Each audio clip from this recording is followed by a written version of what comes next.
Hey everyone, this is Brian from the Tennis IQ podcast. Josh and I hope that you are enjoying the content and discussions that we put out week after week.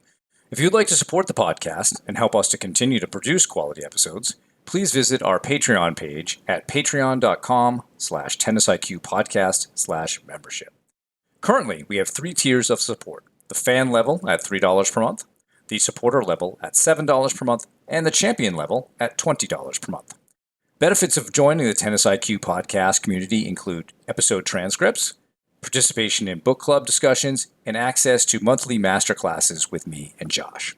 For more on these benefits of support, head on over to our Patreon page at patreon.com/tennisiqpodcast/membership. Thank you so much. And now, on to the show.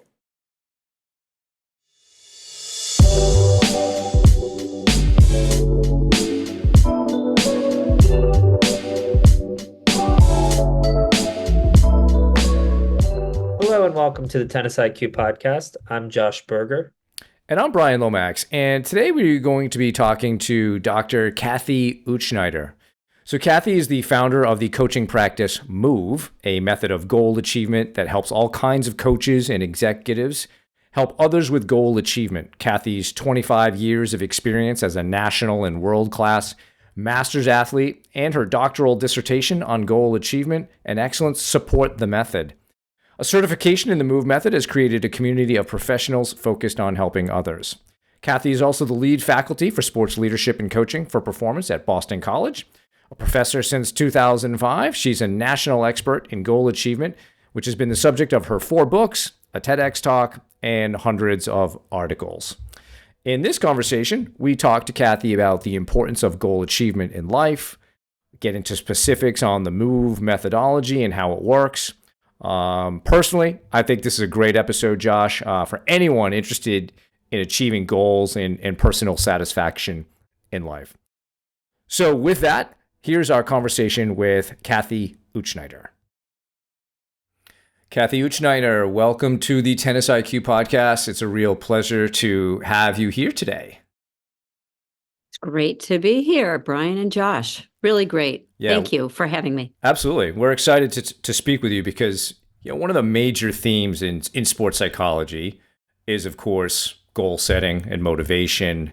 And you are someone who has a methodology for goal setting, a proven methodology, a community of amazing strivers, elite athletes, etc., who've used this methodology. And we thought it would be great to introduce you as well as the Move process to the Tennis IQ podcast audience. Before we get into the goal setting piece, Cathy, let's just talk a little bit about your athletic background. This is obviously a tennis centered podcast, and you are experienced in the world of tennis and other racket sports. So can you just tell us a little bit about that? Well, I played tennis and squash actually at in high school and at Middlebury College, and then I played for a few decades after that until I found running at 40, and then recently, in the last few years, speaking of racket sports, I picked up paddle tennis, where I have played on leagues for the last 4 years. And that's brought back many of the tennis memories because it's such a different world from track and field running. And I also, in the last 20 years, have gotten into swimming too. So I've competed on the national and world circuit in running, done well, very well.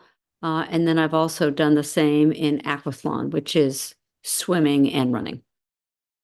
Yeah, fantastic. So for those of who are listening, Cathy also has a great TED Talk, and in there you talk about I think you mentioned that when you were a kid, you knew you were fast, but there was like maybe not enough track or something in high school and college. But you There sort of wasn't any. yeah, it wasn't any. And Yeah. then you reconnected with that, I think, around age 40, which is when you started to look at maybe goal setting and doing something and experimenting with that. And you even mentioned that I think you found like a journal entry from fourth grade. So you maybe were already did. predisposed as someone who Yeah. could do this level of work. What was it?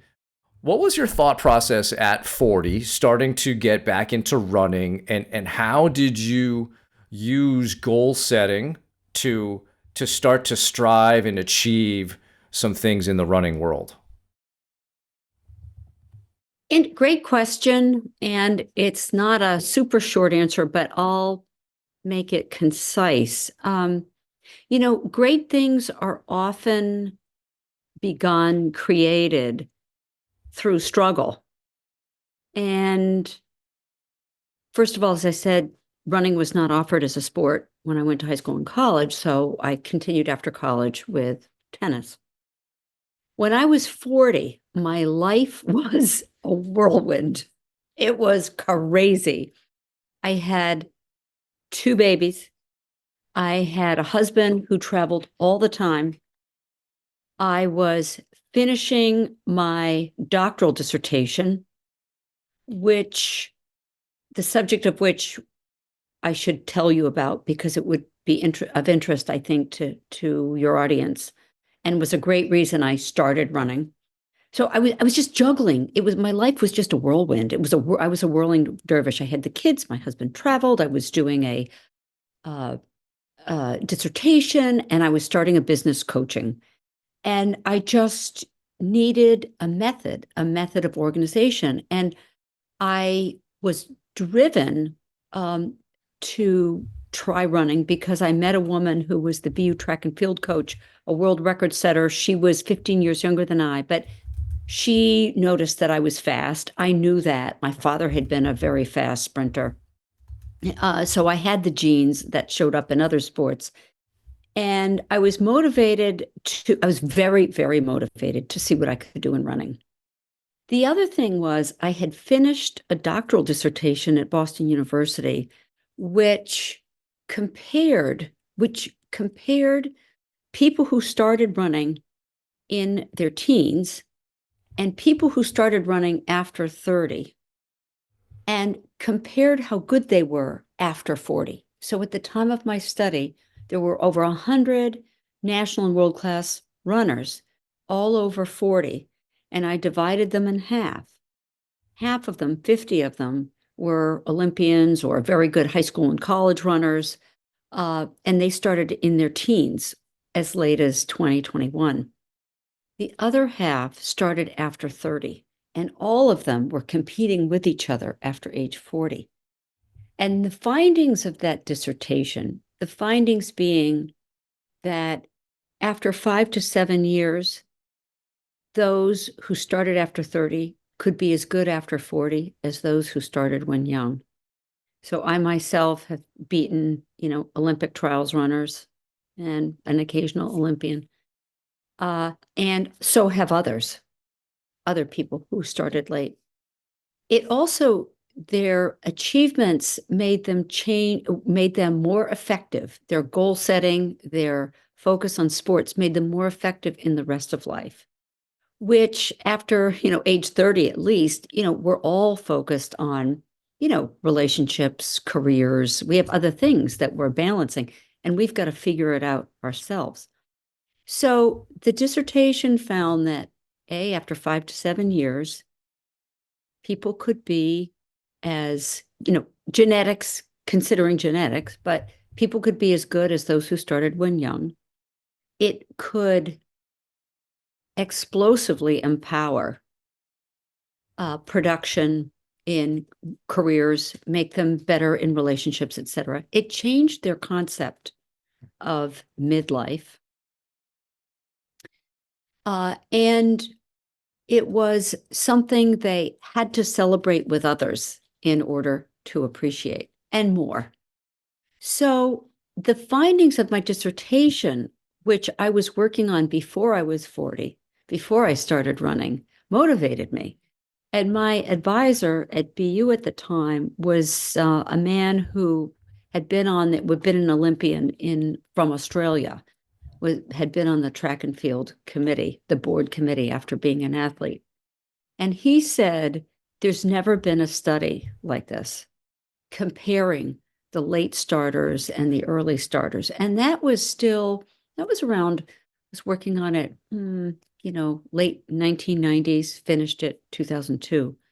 So the whole masters, more and more adults getting involved in sports was just starting. So I was motivated by, the dissertation, by which underscored my belief that no matter how old you are, you can, rise to the top on an age level basis, right?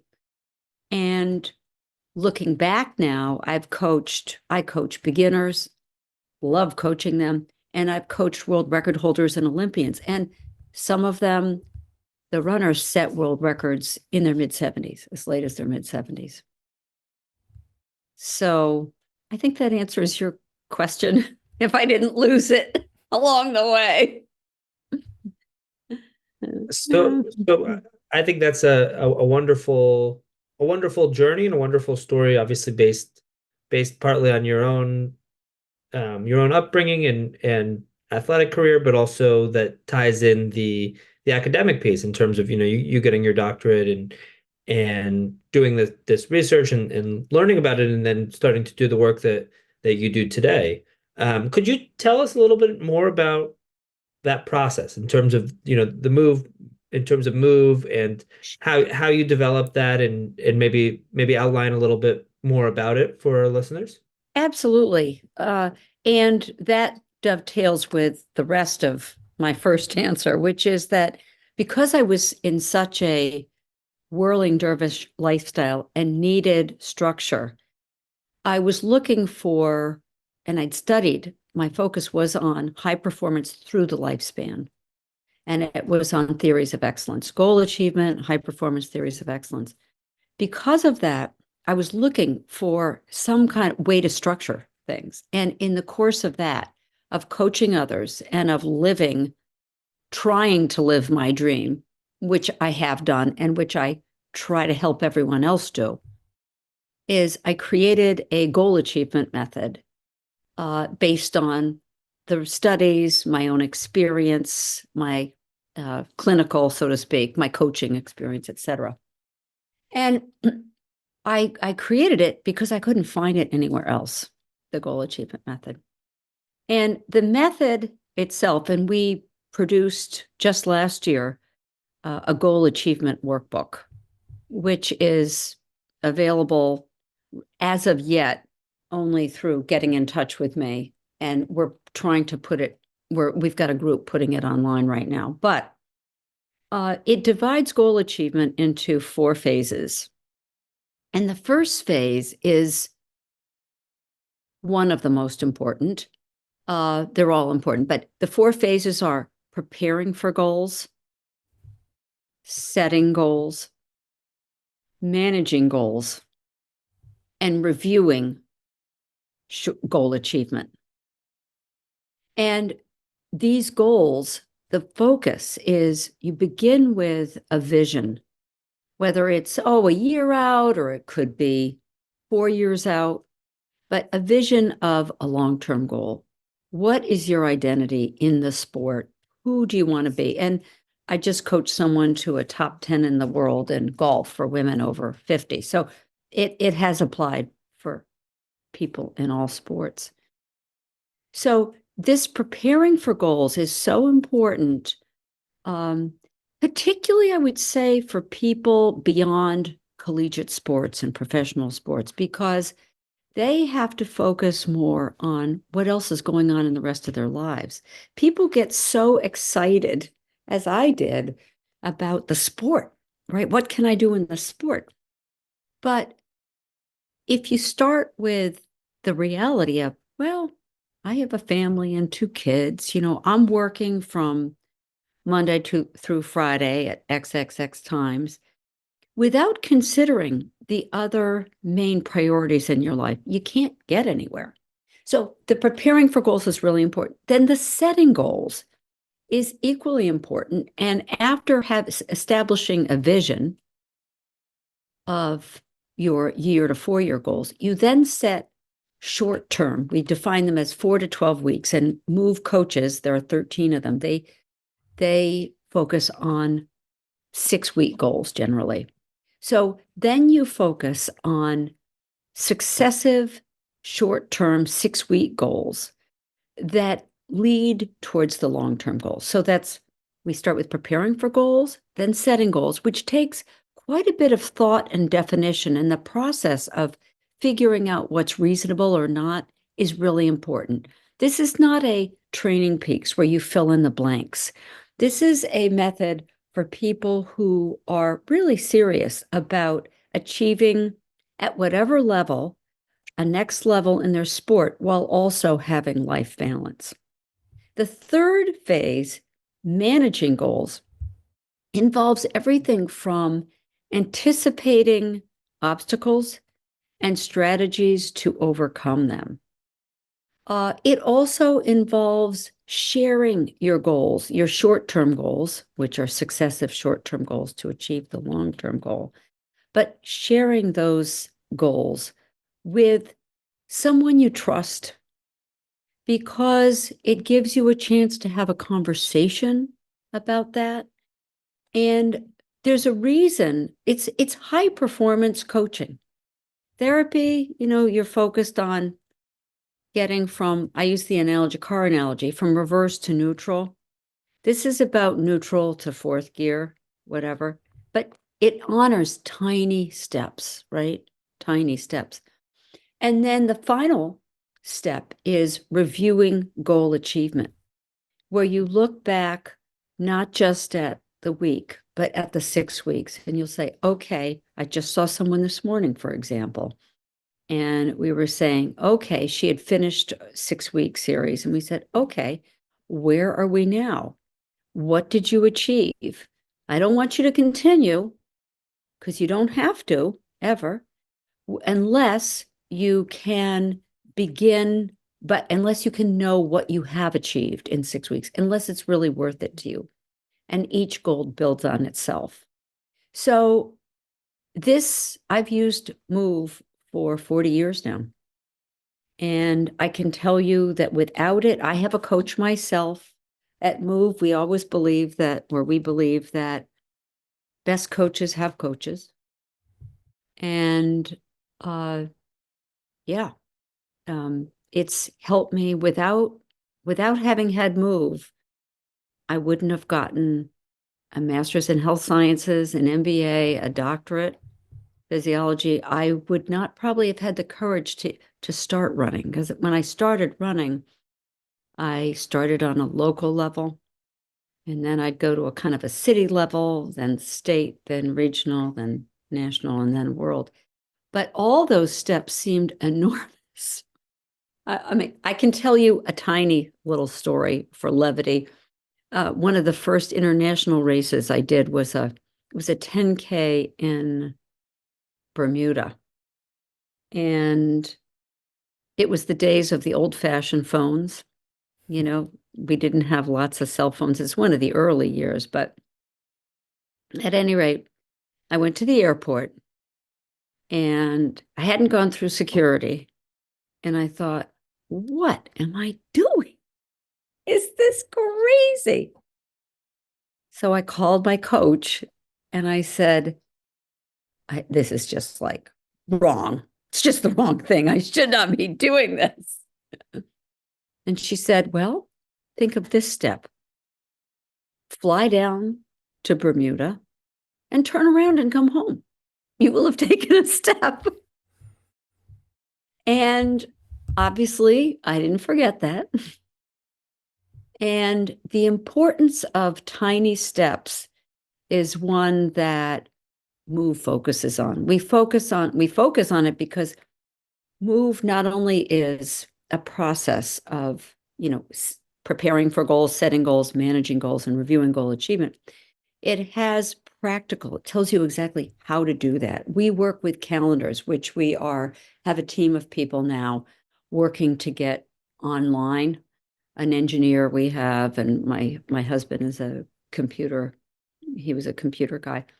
But we have calendars that we work with, and we stress the importance of writing down our goals, because they say you remember more, you take more ownership of what's written down than that if you just get instructions for example, I had say, instructions about what to do. There's no conversation about that. There's no, wait a minute, but this happened and this happened, so maybe that's not such a good thing to do. So we write down daily a plan for each week. We set a weekly goal, we do a weekly review, and then we do 6-week goals. So does that help? Very much so. Yeah. Yeah. And I think the structure is what I really like about what you've done, Cathy, with Move, because I think very often when people think of goal setting, they might think about the writing of the goals down, and that might be as far as someone goes.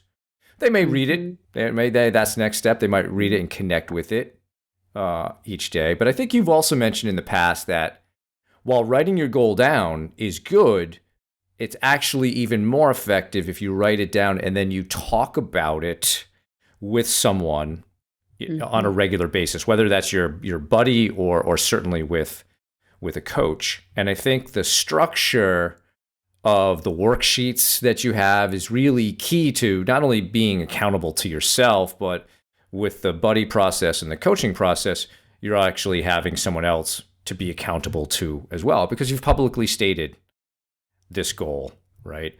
And I think that's sort of the beauty of the process. And I love the fact that you started with the vision in who you need to be when looking at a goal, and that's something that I've done in the past, where I wanted to be, say, number one in New England in tennis and in something. I remember doing that when I was 44. I wanted to be that and want to be in the 45s. So I wrote that down. Yeah. And then I thought about, all right, what does that mean to be number one in New England in 45? And then breaking that down into, all right, what are the things I need to do? What are the things I need to get better at? And just that process of looking at that every day and then working the calendar. Yeah, the services that you provide with your coaching, that I provide, that we're all providing, are essential, are so powerful. And it's a different service from just doing it on your own. But we publish the workbook for people who might think, I don't need a coach, I would want to do this on my own with a friend. So we wanted to offer that as an option. But the ability, what I find in coaching sessions is like you, we ended up talking about all kinds of things that affect the goal, and the goal can change. And that's very, very important, because one of the goal setting themes of Move is to keep goals flexible. And we do this in a very practical way. One of the things I just realized a few years ago is that, a lot of people are really afraid of goals, because they think, oh, it's a bullseye on a dartboard. I have got to, run this 5K in, whatever, 20.00 minutes, right? And setting goals like that is not what we do. We set goals in terms of ranges to allow we embrace failure. It's very important. And people do find, I've had so many people say, get notes from people saying, this has transformed my life. And it's not only transformed my life in the sport, as I'm sure you've experienced with people, but it's transformed my professional and my personal life, because having a clear direction in your sport becomes an anchor in our lives. And I think that having an anchor, which is why I've always had a coach. In fact, I have a few coaches right now because I'm trying to learn more in swimming. Right now, I have a swim coach, and I do take paddle tennis lessons from time to time. But I have a move coach. I feel so convinced that I feel, and I think everyone else at Move does too, that we don't want to run like rats in a treadmill. We do need downtime, but time itself is our most precious commodity. And if we're going to be here for as long as we're here, we want to be our best. So, what better way to spend time and money than figuring out how we can do that? Absolutely. No, absolutely. So in terms of sort of that, because I was watching as we knew we were going to have you on the podcast, I was watching your TED Talk, Oh, and thank you. yeah, absolutely. And so in terms of that process, in terms of sort of setting the goal in the first place, because I think there's, people talk about different types of goals, outcome-based goals, process goals, different sorts of goals. I know you've talked about having a goal that's flexible, um, an experimental short-term goal. Could you talk like maybe in terms of a tennis player, right? And I know Sure. Brian brought up the example of setting a goal of being number one in New England. Um, could a goal with the move process be something like that? Would it be more in terms of I want to work on my second serve and improve it in this way or another? Like, could you give maybe an example of how a tennis player could get started with a process like this? Absolutely. Great question.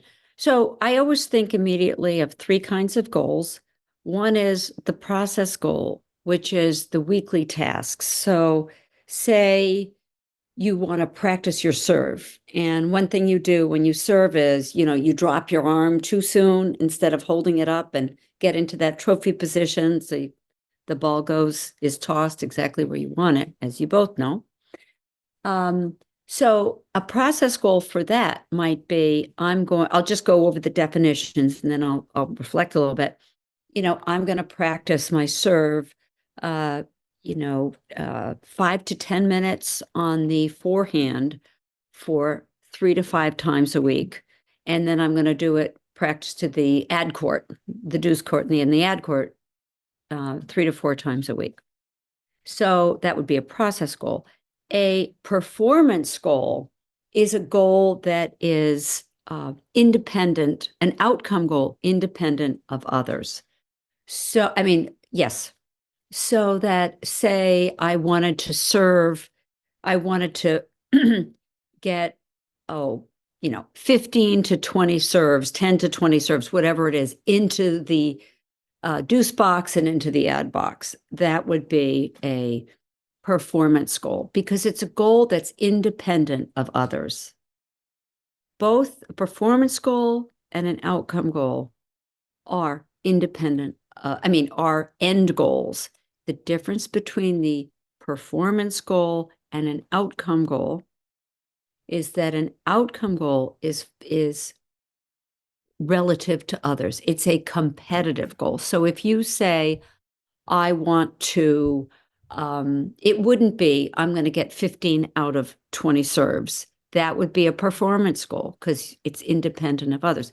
If you said, okay, I want to get to the quarterfinals of this tournament, or I want to win this age category, that depends on other people. So, interesting question about the difference between, tennis and say running, because we coach, tennis and golf players, and then our method works for everybody. And then for the independent sports like rowing, biking, swimming, running, triathlon, etc.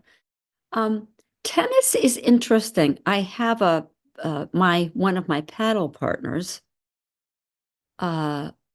takes a lot of lessons. She is working on her game. She's getting better and better. And she reported on a match this week And she said, gee, we lost. Now, if she's listening to this sometime, and I'll tell her about it, she'll say, you repeated it wrong, maybe, because I'm not going to remember it exactly. But they were either, 6-0, 6-1, whatever. And then she said, you know, what do I do? How do I, like what happened? And I thought about it, and I thought, first of all, we all, when you have goals involving other people, it's much more complex. So you have the interpersonal goal, right? With someone else, and then the individual goal. And what I say is, number one, you can focus for yourself. You can't control anyone else, but you can set your own process goals of how you're going to practice for yourself. You can set your own performance goals. And when it comes to other people, you can set goals, process goals in terms of how you're going to react in certain situations to others. So if you get nervous because of a situation with someone else, you can repeat the cue words of slow down, for example. Or you can say, I'm going to identify times when my elbows get tight. And I'm going to say to myself, take 2 breaths or take a breath. So it is tricky. And I do think that sports involving others, particularly tennis, sport like tennis, paddle tennis, squash, dancing with someone else. I have a dancer. They're challenging, and they all the more invite the importance of setting goals. Is either of you familiar with Anders Ericsson? Yes. You may be. So he talks about 10 years, 10,000 hours to excellence. My research in running, which was not skating, which was not tennis, it's based on runners, was 5 to 7 years of deliberate practice focused on regardless of whether we're a runner or a tennis player, of the kind of sports we're in, it's really important to get these short-term goals, little snapshots in time of what do I want to work on? How am I going to record it? And to have confidence in that if that process is repeated, you will be successful over time. And we can never control everything. Even in running races, you can't control the weather. My coach's shoelace got untied. So in a major Olympic qualifying race, things happen. But what the longer I've done this, the more I've learned. And what I say to myself, as much as, and also to others, is if we don't stand up for ourselves, if we don't raise our hand and say, I'm standing up for myself, no one else will. And, there's a great quote here. I don't know if I have it. I may not. I know. The Boston College hockey coach gave me. I'd like to just share it with people. So in other words, it's really important, no matter what, to believe and to have faith. And that's another reason coaches are so valuable, because coaches, every time we speak, we're narrating our beliefs and we're embedding them into our nervous system. And the quote that Greg Brown, BC men's #1 hockey coach in the country, in the team, he shared with me the other day was this. He said, it's you versus you every day. Always has been, always will be. No, it's a great quote. And in fact, Josh and I recently did a review of a movie Ah, called Hustle, which is on ah, Netflix, starring Adam okay. Sandler. And Oh, great. he was working with a young player, and he used that exact line Oh, no kidding. because the young player was getting too wrapped up in trying to be better than other people rather than being simply better than he was the previous day. And Hmm. it's a fantastic movie, Cathy. I think you would really like the part about, I've written it down. I'll be yeah, watching. just the way he's physically training him, and then also the mental part. And he just said, "Hey, it's you versus you. Don't worry about all these other people." Yeah, And that was the physical process that they were going through, was yeah. the daily grind of doing certain things and measuring it. And so really cool. And the BC men's hockey team is amazing this year. It's actually kind of amazing that BC and BU are so good this year. Totally. You know, Totally. They're um, they're they're incredible. And it's interesting because when I went for a pool workout the other day to the BC pool, I met an incredible man who said he's done 60 marathons. And it was interesting because there we were. It's Boston College vacation, spring vacation. So no one else was around. And he said, I don't need anyone else to be out there to motivate myself. which is interesting, because I'm working with, Mm. a fairly high level tennis player. He's in the top Mhm. 500 in the world, and Wow. he's had some college experience as well. And he's noted that the energy he feels in college, he's having trouble reproducing that in his individual tournaments. Sort of a Mhm. little bit different than what this gentleman had expressed, Mhm. right? And that's Mhm. so that's something that we're working through and trying to help him figure out how to do that better, right? How to really to generate energy for himself. But that is harder, just to jump in. I Yeah, bet he's doing a lot more and a lot better with you. And I'm not selling coaching at all. I never sell anything. I'll share it. I won't sell. But if he didn't have you, if he didn't have a coach to talk about, it might be harder, right. but I'm sure he's a lot higher, further along than he would be otherwise. It's hard to do. Yeah, it is. And I think that that's one of the elements I really like about the move process is that accountability and that coaching piece, because it takes a lot of courage to share that with a buddy. It takes a lot of courage and work to be humble enough. And I believe you talk about this in your book, the necessity of adopting a beginner's mindset in this Mm-hmm. process.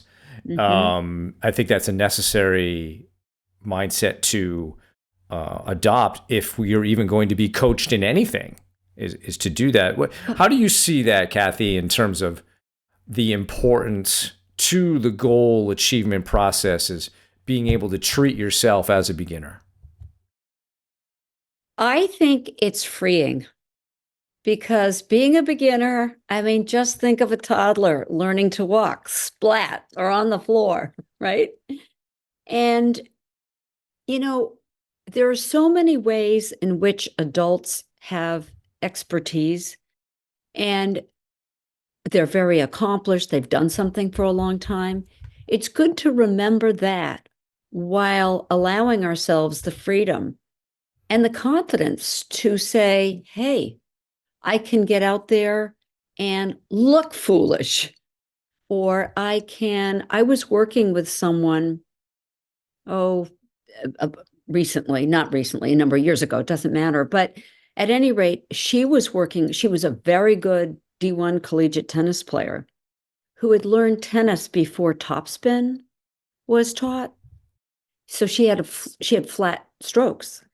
And she had the confidence at age 30 to start to spray the balls all over the place. They were flying. And she got so good at topspin, she started beating everybody else. And she's not a pro, but in that, but she has her tennis rating has gone up from a 4.5 to a 5.0. I mean, she's really good. But that's 10, 15 years later. but she had the confidence to be losing to people who she otherwise, had beaten.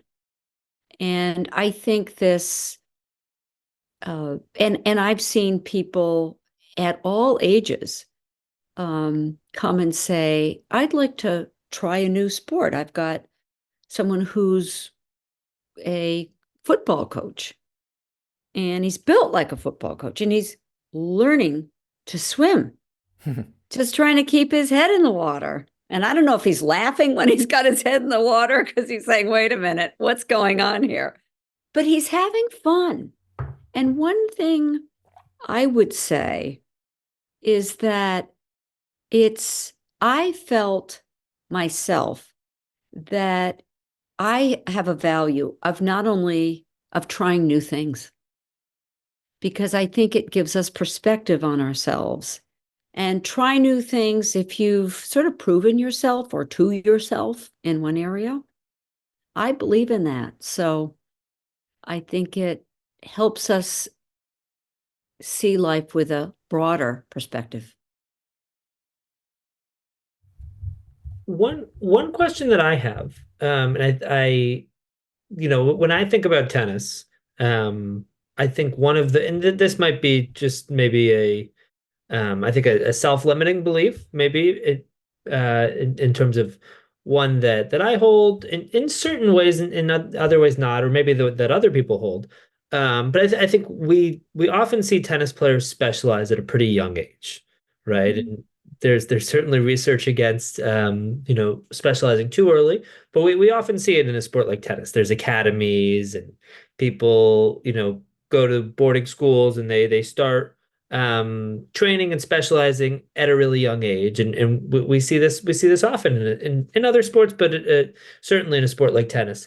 Um, do you find that when it comes to working with adults, and particularly maybe athletes in their 30s, 40s, 50s, 60s, 70s, whatever age and beyond, certainly, um, do you find that there are differences between a sport like maybe tennis or golf, where maybe you see some of those early specialization, maybe it's due to some of the technical reasons, and some other sports where maybe it's more where maybe people tend to pick them up at later ages. Like I see pickleball, for instance, which people talk about being maybe less technical than tennis in certain Mm-hmm. ways, and maybe Yeah. easier to jump in at whatever age somebody is and Mm-hmm. play at a certain level of competence. Where tennis, I think traditionally is seen as a sport where somebody needs to have some sort of, maybe more of a technical background with the sport to be able to play at a solid level. I don't think I'm saying anything too controversial there. Except for So our pickleball listeners. yes, seriously. But yeah, I guess my question is, do you find a big difference between sport to sport in terms of maybe that learning curve, or how technical, in terms of how technical a sport is, between maybe sports where people tend to specialize earlier and sports where maybe that's not as common, with with adults who are trying to achieve goals throughout the lifespan? Happy to clarify if I didn't fully Yeah. Well, ask. I will say this. I think one of the topics I teach at Boston College in coaching for high performance is the topic of the physiology of training. And how that relates is this. When you learn a sport at a young age and you learn the technique, and there's a lot of technique in tennis and golf, you're laying down, you're practicing in a very specific way, and your body reinforces your practice, your correct practice. And the more you practice correctly, it lays down myelin, which is a fatty substance that it lays around your neurons. And then it establishes the neurons connect. You hit a particular serve, a topspin serve or a slice serve. And for each movement, there is a specific neural chain, a chain of neurons that reflect that movement. So, yes, people who have played tennis, golf, early on in their lives have laid down those neural pathways early. And what I have learned, however, and the topic of my mentioning my client who learned topspin after 30, she got to be expert in that. And what I find, so you can learn a technique later. It is going to take time. And what I find is that explaining the physiology, and actually the D1 coaches at BC and other coaches at Harvard and other Brown and Westfield and wherever they are, right? BU, they say that teaching their athletes about deliberate practice, about how our body reinforces precise training, actually helps people when they're young athletes. It helps them practice the tough stuff. And I find with older athletes, it motivates older athletes to be patient and to stay with it. But it's absolutely true that those skills, I've seen so many in paddle tennis and squash and tennis, people from field hockey and lacrosse work on the sports, and with deliberate practice attain a very high level of skill fairly quickly. So I don't know, I have no rule that I know about that, but the possibility is the important piece. As we say at Move, hope is essential and belief is essential. And there's no reason not to hope or believe that you can't be as good, even in a sport like tennis. If you're really focused on it, depends on how much you're practicing, how much time you have. So it depends, again, on your other circumstances. And I think I've had an increase, by the way, in people from orthopedic surgeons to lacrosse, soccer, tennis coaches wanting to get certified as coaches in the Move method because they've seen so many adults want to, who have the chance now to focus on a sport. They want to get better at the sport. And there's a greater and greater need to coach with goal achievement through the lifespan. And I think the psychology of hope is really important to that, Cathy. Hope can be construed in a couple of different ways, but when we look at it from a psychological perspective, it's this idea that I can achieve something that I want to, and I can see a pathway there. And I think that's part of the Move process is as a Move coach or a buddy with somebody, you're helping someone see the pathway there. And for a sport like tennis, and I get what Josh is saying, if someone were to not have any experience in tennis and then decide at age 40 they want to start, they may have a significant learning curve there because they've never done that. Yeah. But if the goal process is done, as you said, with range goals, with flexibility, and with that understanding, who's to say that great things cannot be achieved? Right. And it's very important that the athlete, the client, is in the driver's seat. They feel in control. So Move starts with just one exploratory session. Then, if the person is interested, they do have to commit to 6 sessions, which they can complete in 7 weeks. So they have a week off. So I've had first sessions with people. I remember one classic one with someone who was a C-suite person, and she said she hardly got any sleep. And I said, this is not the time for you. You don't have the time for this. So she didn't do it. It was not the right time. She actually came back later, but it was not the right time then. So the point is you start with just one introductory session. And then if that works, that's something that it feels it's a match, then you can do the next 6 weeks at a time and stop after 6 weeks, or you can keep going and build. So that's a way that someone can test the method for themselves without committing to too much. So Cathy, let's wrap up here a little bit. Sure. What's the best way for people to learn more about Move, get in touch with you about Move, etc.? Well, thank you for that. My website is www.movegoals.com, movegoals.com. You can there's an email address on that for questions, which is move@movegoals.com. We're actually redoing the website right now. We haven't done it for a while. It's always good to refresh so that it may have a different look in a few months. But that's how to reach me.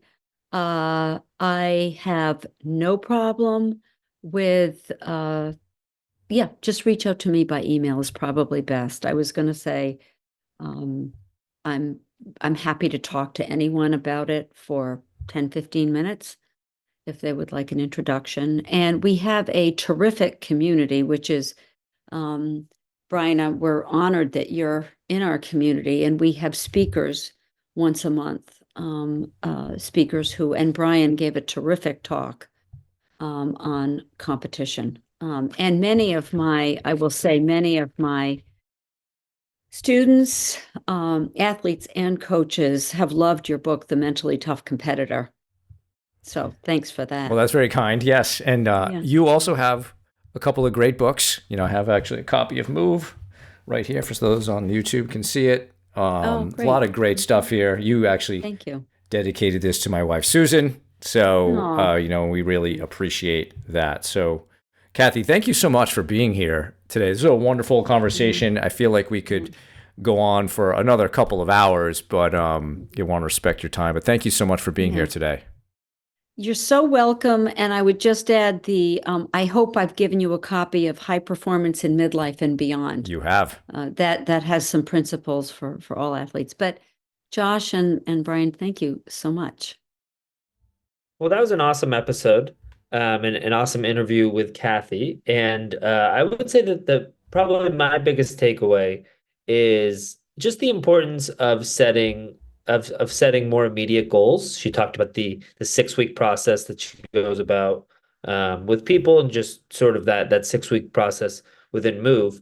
And I think this is really important because I think I see a lot of people who set really long-term goals for themselves, whether that's that they want to be a professional player, or get play on a college team, or get a scholarship, or whatever it is, or move from a certain NTRP level to the next, and that can be helpful. That can certainly have a place, but I think it really is important that we're able to set more immediate goals, more short-term goals. And I think she really laid out an effective process to set goals, have that accountability piece, and then be able to adjust it, be able to see, is this working? Am I moving in the right direction?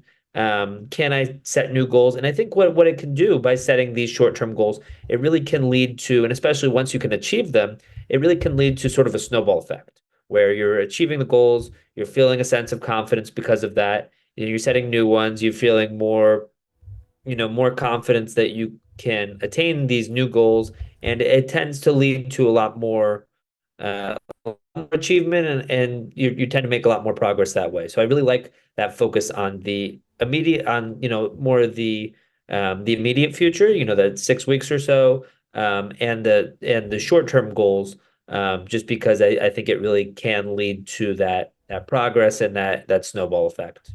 Yeah, that snowball effect or compound effect, I think, is also what's helping us pursue our purpose of being, the best athlete, being the best tennis player we could be, being the best person we can be. And as Cathy noted, this can be applied to areas outside of sport as well, right? The methodology works there also. I think the other thing I like about it, Josh, is, the formality of the whole process, the forms that you have, how you're detailing, your vision of what you want, who you're becoming, etc. The notion of having someone who's a buddy with you in the process, having a coach with you, and you have these meetings that occur weekly at the same time. Just that level of structure to it is a really important part of why you're able to achieve these shorter term goals, which you then get to decide on, at the end of 6 weeks. Do I continue with this? Do I form a new goal, etc.? And I think when you get to know some of the people in her community, you can see the power of the methodology and how it works. Because the people in her community are literally evangelists for what they're doing. They're so enthusiastic about it. They believe in it so much, and it's brought them together in such cool ways. And I'm fortunate to know Cathy and to have, participated in some Move events and the community. And so can't speak, more highly of it than I already have. It's really something that if you're interested in goal achievement, in having maybe more achievement in your life, more personal satisfaction with what you're doing, then looking into Move is a great idea. Movegoals.com, and look at Cathy's TED Talk, which we'll put a link to in our show notes. So want to thank Cathy again for being on the show, and thank all of you for listening. For more on today's episode, please check out the show notes. If you have any feedback or questions for Josh and me, please email us at tennisiqpodcast@gmail.com. Also, if you're enjoying the content that Josh and I discuss on the show, please rate and review the podcast so other tennis enthusiasts can find it more easily. Additionally, to be notified of new episodes, please subscribe to the show on your podcast platform of choice, including YouTube. And you can also check us out on Instagram. If you would like to support the podcast, please visit our Patreon page at patreon.com/tennisiqpodcast/membership, where you can learn about the benefits of being part of the Tennis IQ podcast community. Thanks again, and we'll talk to you soon in our next episode.